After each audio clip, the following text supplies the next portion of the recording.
watching. This is Mandy, Altimus, Archivist, and I am Haden, the Curator of the Massillon Museum. And this is in preparation for the upcoming exhibit Echo, the Early History of Sound Recording. That will be on display at the Massillon Museum from May 21st until October 30th, 2016.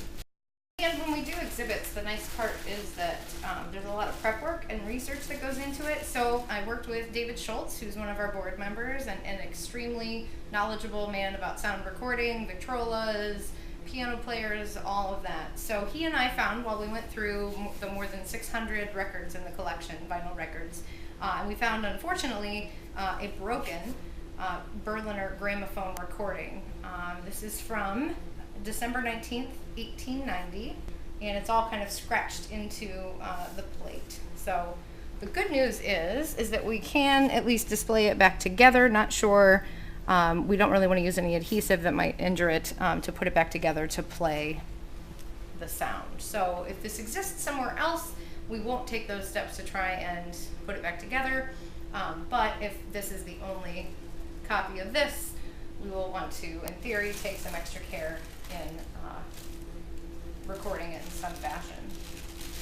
For this exhibit, we will have a number of different types of musical recording equipment, and also on display will be a number of musical instruments to remind people that before these types of wax cylinders, prior to that tin cylinders, phonographs, gramophones, etc., before those were around and accessible, the only way to listen to music was really to perform it in the home or to perform it in the public. So we're going to be displaying both sides of the equation.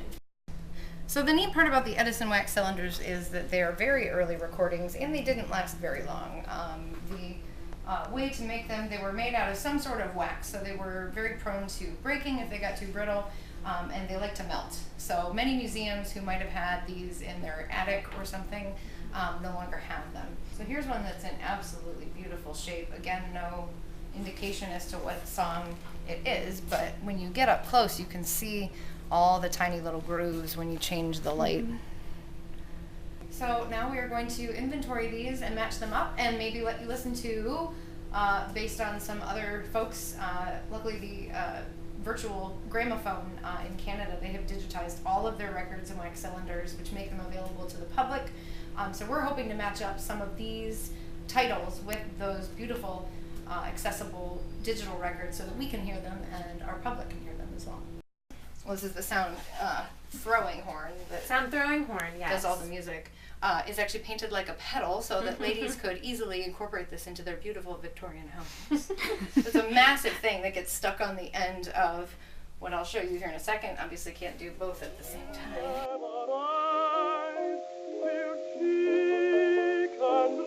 So you would crank this and it would move it down and then back so that you could so use this the full piece surface. So here's where that tube comes out. Fun fact, they did have headphones. They were basically like little plastic things that you put in your ears. They look like fake stethoscopes. And then you'd plug it in here so that you wouldn't bother anybody with your music listening. And then this would move down across the cylinder as it played. And the reason it was so heavy is because this, all the gears are below. Yeah, all the gears are below, so it turns everything without use of electricity.